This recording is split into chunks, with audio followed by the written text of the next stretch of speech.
హరి ఓం. ఏకదంత ప్రేక్షకులందరికీ నమస్కారం. భారతస్య ప్రతిష్ఠే ద్వే సంస్కృతం సంస్కృతిస్తథా అనగా భారతదేశము యొక్క ప్రతిష్టలు రెండు. ఒకటి సంస్కృతం అయితే ఇంకొకటి సంస్కృతి. మన సంస్కృతి అంతా సంస్కృతంలోనే లిఖించబడి ఉన్నది. కౌటిల్యుడు రాసిన అర్థశాస్త్రం, చాణక్యుడు రాసిన చాణక్య నీతి మరియు పతంజలి రాసిన యోగ సూత్రాలు, భరద్వాజ మహర్షి రాసిన విమాన శాస్త్రం, ఇలా చెప్పుకుంటూ పోతే ఎన్నో శాస్త్రాలు సంస్కృతంలోనే లిఖించబడి ఉన్నాయి. కాబట్టి మన సంస్కృతిని తెలుసుకోవాలంటే తప్పకుండా మనం సంస్కృతం నేర్చుకోవాలి.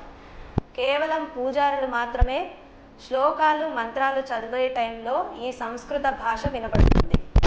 వాళ్ళకు మాత్రమే ఈ సంస్కృత భాష ఉపయోగమేమో అన్న అపోహలో ఉండిపోతున్నారు. కాబట్టి ఈ అపోహని రూపుమాపడానికి ఏకదంత ఛానల్ ముందుకు వచ్చింది. ఈ ఏకదంతాలో 5 లెవెల్స్ ఉంటాయి. దాంట్లో మొదటి లెవెల్ వర్ణమాల, స్వర, వ్యంజనాలు పరిచయం చేయబడతాయి. తర్వాత రెండవ లెవెల్ శబ్ద పరిచయం, క్రియాపదాలు. మూడవ లెవెల్ విభక్తి రూపాలు, సర్వనామాలు. 4వ లెవెల్లో ప్రత్యయాలు, సంధి, సమాసాలు.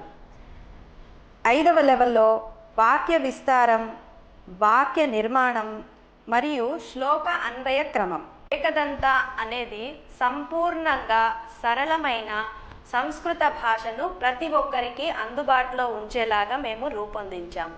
యద్యపి బహునాదీశే పటపుత్ర వ్యాకరణం. మనం ఏ కొద్దిగా చదువుకున్నా, ఎన్ని జ్ఞానాలు తెలుసుకున్నా కానీ కొద్దిగా వ్యాకరణం అనేది తెలియాలి. లేకపోతే అక్షర దోషాలు, అర్థ దోషాలు వస్తాయి.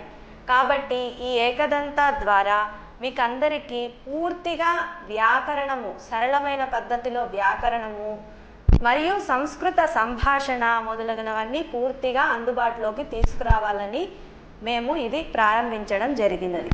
ఈ ఏకదంత అనేది ఇంట్లో కూర్చొనే పూర్తిగా సంస్కృత జ్ఞానం నేర్పించడం జరుగుతుంది. కాబట్టి ఏదైనా ఈ సంస్కృతాన్ని మనం పూర్తిగా తెలుసుకొని మన సంస్కృతిని కాపాడాలన్నది మా అందరి ఉద్దేశం. హరి ఓం. స్వస్తి.